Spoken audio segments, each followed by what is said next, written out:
नमस्ते। मैं हूँ दीप्ति गज्जर। पुस्तक का नाम है महाकवि भारवी। लेखक है शत्रुघ्न लाल शुक्ल। किशोर उपन्यास माला का उद्देश्य।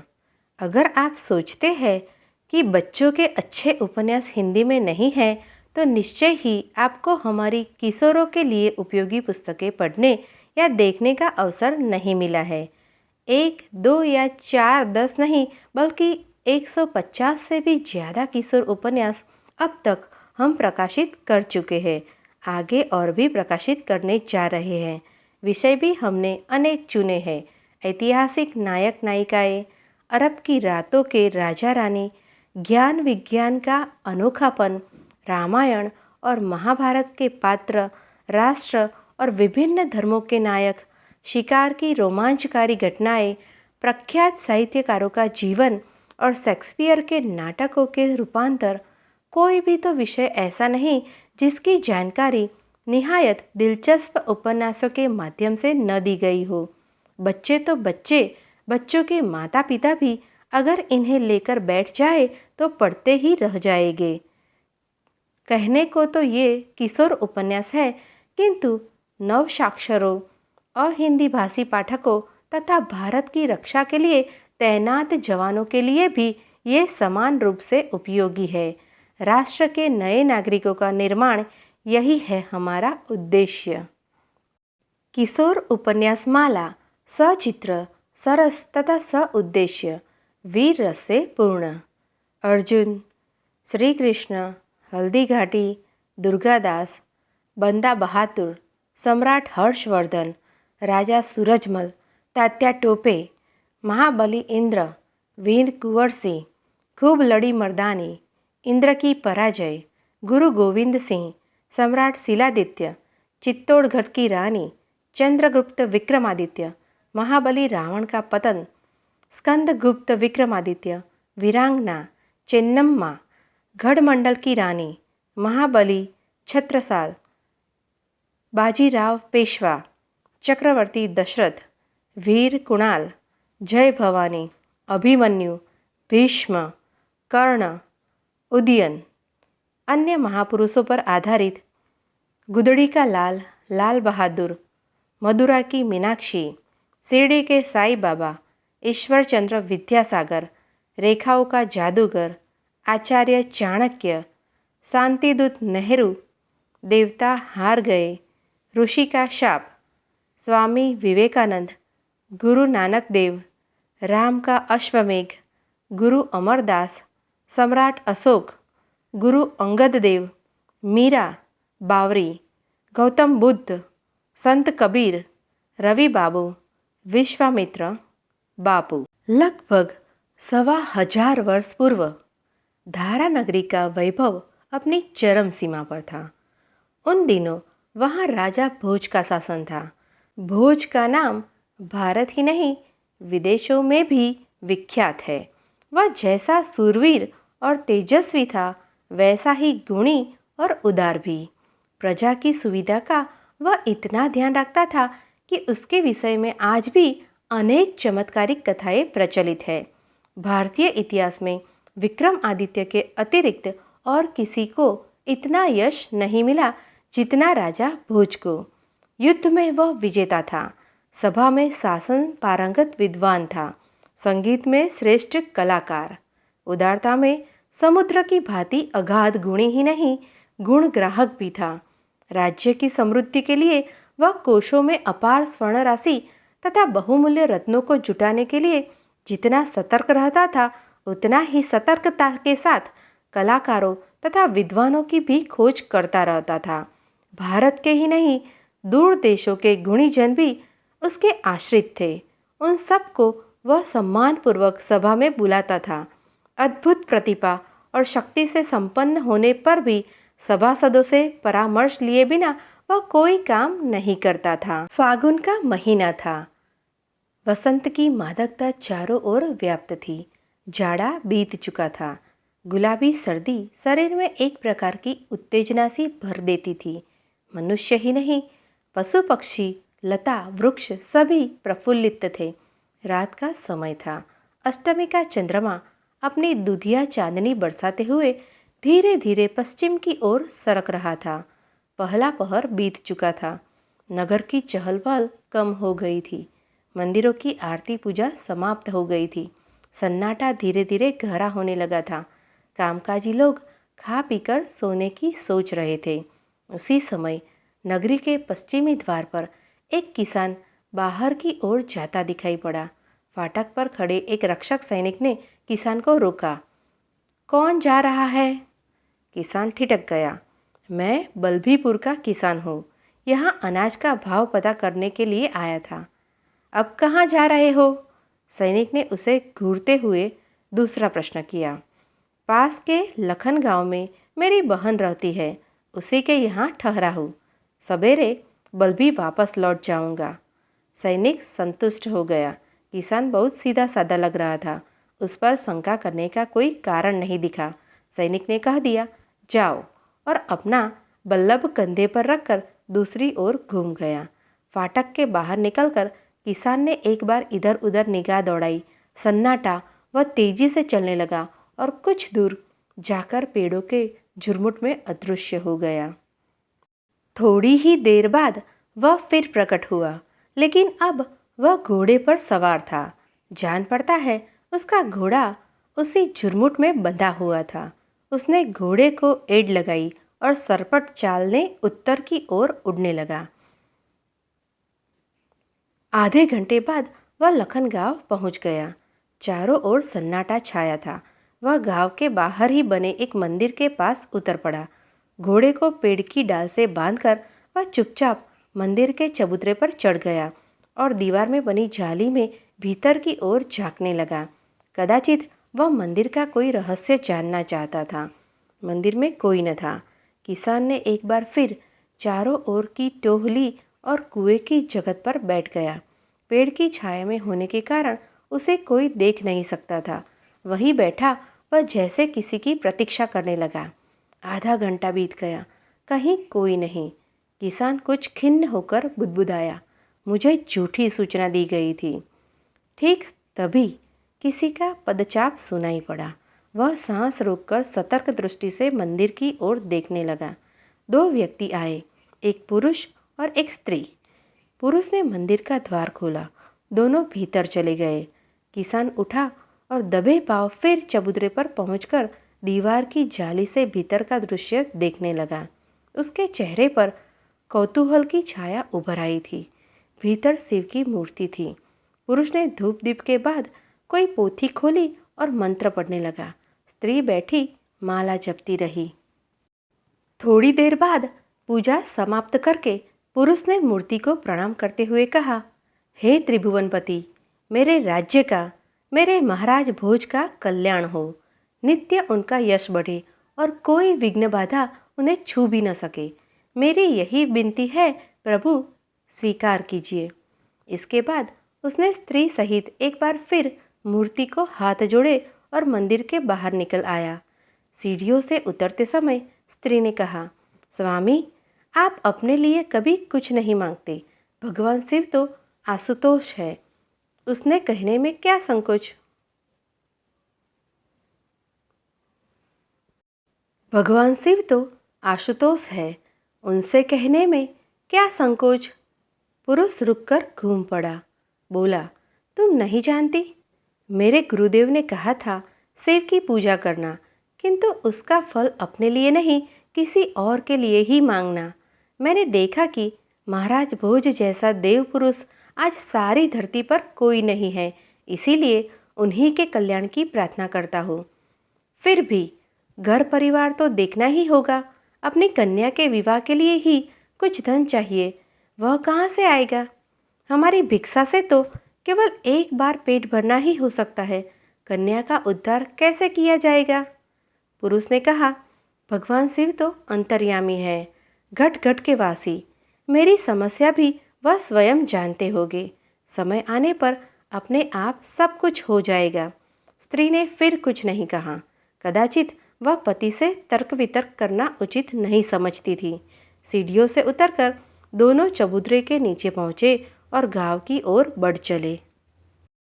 छिपकर यह सब कुछ देखने सुनने वाला किसान भी तुरंत नीचे आया और घूमकर दूसरे रास्ते से उसी ओर चलने लगा जिधर वे दोनों गए थे। खेतों का चक्कर काटकर वह उनके सामने पहुंचा और प्रणाम करके खड़ा हो गया। ब्राह्मण ने चकित होकर पूछा, क्या है भाई? किसान ने बताया, महाराज, मैं कश्मीर का किसान हूँ, तीर्थ यात्रा पर निकला हूँ। यहाँ कुछ दान पुण्य करके परलोक सुधारना चाहता हूँ। पता चला कि आपको कुछ द्रव्य चाहिए।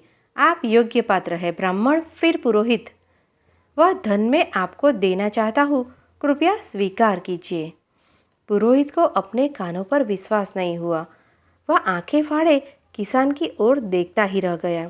किसान ने एक थैली बढ़ा दी, कहा, इसमें कुछ मुहरे हैं, शायद इन्हीं से आपका काम चल जाएगा। फिर भी धन कम पड़े तो आप राज्यसभा के मंत्री से मनमाना धन मांग सकते हैं, कोई कुछ पूछेगा नहीं। मेरे पास राजा भोज का यह पत्र है, इसे दिखाते ही आप जो कुछ मांगेंगे मिल जाएगा। यह पत्र स्वयं महाराज ने अपने हाथों से लिखा है। लीजिए, संभाल कर रखिएगा, खोने न पाए, क्योंकि इस पत्र का उपयोग केवल एक बार ही होगा। किसान ने थैली के साथ ही एक पत्र भी दिया जिसमें लिखा हुआ था, इस व्यक्ति की सहायता की जाए। नीचे राजा भोज की राजमुद्रा की छाप लगी थी। पुरोहित और उसकी पत्नी ठगे से खड़े रहे। अचरज और प्रसन्नता ने उन्हें विह्वल कर दिया था। रोम रोम पुलकित हो उठा था, आंखों में आंसू भर आए और शरीर कांपने लगा। उन्हें यह भी नहीं सूझा कि बिना मांगे ऐसी सहायता देने वाले को किस प्रकार धन्यवाद दे, क्या कहे। वे मूढ़ की भांति खड़े देखते रहे। किसान ने थैली तथा पत्र सौंपकर उनके पांव छुए और घूमकर तुरंत लंबे लंबे डग रखता पेड़ की ओर लौट पड़ा जहां घोड़ा बांध गया था। कान खड़े किए, घोड़ा अपने स्वामी की प्रतीक्षा कर रहा था। पास पहुंचकर वह झटपट घोड़े पर सवार हुआ और नगरी की ओर उड़ चला। घोड़े की टाप सुनकर पुरोहित दंपति का सपना टूटा। वे एक दूसरे की ओर देखने लगे। स्त्री ने कहा, कोई अचरज नहीं, स्वामी की वह कोई और नहीं, स्वयं भगवान शिव का कोई गण ही रहा होगा जो हमारे ऊपर कृपा करने आया था। भगवान ने हमारी विनती सुन ली। पुरोहित को भी विश्वास हो गया। बोला, हाँ, ठीक ही तो कह रही हो। भगवान के अतिरिक्त और कौन हो सकता है जो इस तरह हमारे मन की बात जानकर हमें संकट से उबार लेगा। श्रद्धा और भक्ति से विह्वल होकर दोनों ने एक बार फिर मंदिर की ओर देखकर प्रणाम किया और प्रसन्न मन से गांव की ओर बढ़ चले। दूसरे दिन वही किसान फिर नगर से बाहर निकला। आज भी वह घोड़े पर नहीं, पैदल था। सिर पर छोटी सी गठरी भी थी जिसमें कुछ अनाज और कपड़े बंधे थे। नगर के बाहर एक धर्मशाला थी। किसान उसके सामने पहुंचकर ठहर गया और पेड़ के नीचे बैठकर सुस्ताने लगा। थोड़ी ही देर में धर्मशाला से एक व्यक्ति बाहर निकला। शायद वही ठहरा कोई यात्री था। वह पेड़ के नीचे आकर धीरे धीरे टहलने लगा। उसके चेहरे पर निर्धनता की गहरी छाप थी। जान पड़ता था उसे कई दिन से भोजन तक नहीं मिला है। ऊंचा माथा और आंखों में तेज होते हुए भी उसका चेहरा भूख के कारण मलिन तो था, दुखी नहीं। वह शांत दिखता था। उसके चेहरे पर निर्धनता की गहरी छाप थी। जान पड़ता था उसे कई दिन से भोजन तक नहीं मिला है। ऊंचा माथा और आंखों में तेज होते हुए भी उसका चेहरा भूख के कारण मलिन तो था, दुखी नहीं। वह शांत दिखता था। दुख सुख जो भी हो उसी में संतुष्ट रहने वाला। अवस्था 60 के लगभग रही होगी। चंदन और खड़ाऊ से पता चलता था कि वह ब्राह्मण है। उसके हाथ में रुद्राक्ष की माला थी जिसे फेरते हुए वह शिव शिव कह रहा था। किसान थोड़ी देर तक उसी की तरफ ध्यान से देखता रहा, फिर उठा और उसके निकट पहुंचकर बोला, पंडित जी, आप कहाँ से पधारे हैं? ब्राह्मण ने सहज भाव से बता दिया, भाई, मैं चिदम्बरम का रहने वाला हूँ। भिक्षा याचना करने के लिए इधर आया हूँ। इतनी दूर? किसान को अचरज हुआ। भाग्य बड़ा प्रबल होता है भाई। वह एक बूंद पानी के लिए मनुष्य को जाने कहाँ कहाँ भटका सकता है। ब्राह्मण के चेहरे पर अब भी कोई दुख या पीड़ा की रेखा नहीं उभरी। शांति और संतोष का भाव था। आप हमारे महाराज से मिलिए, वे आपके लिए अवश्य उचित प्रबंध कर देंगे, किसान ने राय दी। महाराज भोज का नाम ही तो मुझे इतनी दूर से खींच लाया है। भाई देखे कब उनके दर्शन मिलते हैं। मेरी जान पहचान तो कोई है नहीं यहाँ, कठिनाई तो होगी। ब्राह्मण की बात सुनकर किसान ने कहा, कठिनाई कैसी? आप कल सवेरे ही राजसभा में पहुँच जाइए, वहाँ तुरंत भेंट हो जाएगी। आप तो कथा भी बाँचते होगे। यह बताते ही द्वारपाल आपको महाराज तक पहुँचा देगा। ब्राह्मण पहली बार कुछ निराश दिखा। बोला, नहीं भाई, मैं कथा तो नहीं बाँच पाता। हाँ, ज्योतिष विद्या का थोड़ा ज्ञान ज़रूर है। मैं हस्तरेखाएं पढ़ लेता हूँ। बस बस, फिर तो आपका काम बन गया। महाराज को ज्योतिष से बड़ा प्रेम है। वह तो शायद आपको अपनी सभा में ही रख ले। आप कल उनके पास जरूर जाइए। जैसी भगवान शंकर की इच्छा, कहकर ब्राह्मण ने आकाश की ओर हाथ जोड़ दिए। अब उसके चेहरे पर आशा की चमक छा गई थी। किसान ने तनिक संकोच के साथ कहा, देवता, क्या मेरी रेखाएं देख सकेंगे? इस विद्या की बड़ी चर्चा सुनी है, लेकिन आज तक किसी ज्योतिषी के दर्शन नहीं कर पाया। लाओ भाई, जरूर देखूंगा, इसमें क्या संकोच। कहते हुए ब्राह्मण प्रसन्न मन से पेड़ के नीचे ही चबूतरे पर बैठ गया। किसान ने दोनों हथेलियां फैला दी। ब्राह्मण एक क्षण तक उसकी रेखाओं को देखता रहा, फिर चौंक कर बोला, अरे यह कैसी लीला है प्रभु की। तुमको तो महाप्रतापी नरेश होना चाहिए। कीर्ति और वैभव तो तुम्हारे पांवों पर लौटना चाहिए, किंतु तुम इन दीनहीन वेश में कैसे भटक रहे हो? क्या सचमुच तुम्हें दुर्भाग्य ही इस तरह भटका रहा है? क्या जानू महाराज, मैं तो जैसा हूँ आपके सामने हूँ। हाँ, यह सच है कि आपके आशीर्वाद से भोजन वस्त्र की कभी कमी नहीं होती। किसान ने हाथ जोड़ दिए। केवल भोजन वस्त्र ही नहीं, तुम्हें तो राजभवन मिलना है। राज सिंहासन, मुकुट और छत्र। तुम्हें तो अथाह शक्ति और संपदा का स्वामी होना चाहिए। यश तो इतना मिलेगा कि युग युग तक तुम्हारा नाम अमर रहेगा। ब्राह्मण दृढ़ विश्वास के साथ कहता रहा। आश्चर्य है कि ऐसी रेखाओं वाला भाग्यशाली व्यक्ति आज तक साधारण किसान बनकर कैसे भटक रहा है। किसान अचानक उठ खड़ा हुआ और प्रणाम करके बोला, भाग्य का चक्कर तो भगवान ही जाने। महाराज, मैं तो अब चलूँगा, देर हो चली है। हाँ, आप कल राज्यसभा में अवश्य आइए। राजा भोज आप जैसे महापंडित का सम्मान करेंगे। ब्राह्मण चुपचाप उसकी ओर ताकता बैठ रहा। किसान ने अपनी पोटली का सामान धर्मशाला के रक्षक को दे दिया और मुड़कर दक्षिण की ओर चला गया। अगले दिन ज्योतिषी साहस बटोरकर राज्यसभा में पहुंचा। राजा भोज ने उसका खूब स्वागत सत्कार किया और स्थायी रूप से राजधानी में ही बसा दिया। उसी संध्या को राजा ने देव मंदिर में आरती के लिए पहुंचे। ज्योतिषी की निगाह अचानक उनकी हथेली पर पड़ गई। वह चौंक उठा। अरे, एकदम यही रेखाएं तो मैंने कल उस किसान के हाथ में देखी थी। बिल्कुल वही चिन्ह है, वही उंगलियां, वही नख। तो क्या किसान के वेश में कल मुझे कहीं स्वयं महाराज ही तो नहीं मिले थे? मन में यह बात उठते ही ज्योतिषी की आंखें राजा की ओर घूम गई। वह ध्यान मग्न कोई श्लोक पढ़ रहे थे। माथे की रेखाओं और होठों की बनावट से ज्योतिषी तुरंत पहचान गया कि सचमुच कल किसान के वेश में स्वयं महाराज भोज ही थे। उसने मन ही मन गदगद होकर भगवान से प्रार्थना की, प्रभु, महाराज का यश संसार व्यापी हो। ठीक इसी समय राजा ने आंखें खोली। ब्राह्मण ने हाथ जोड़ते हुए उनसे कहा, महाराज, मैंने पहचान लिया। राजा ने विनम्र स्वर में कहा, उसे भूल ही जाओ देवता, राजनीति के अनुसार ऐसा बहुत कुछ करना ही पड़ता है। मेरा सौभाग्य था कि आप जैसा विद्वान धारा नगरी में आया। ब्राह्मण पुलकित हो उठा। मंगल हो। अब तक पुजारी तुलसी दल लेकर आ गया था।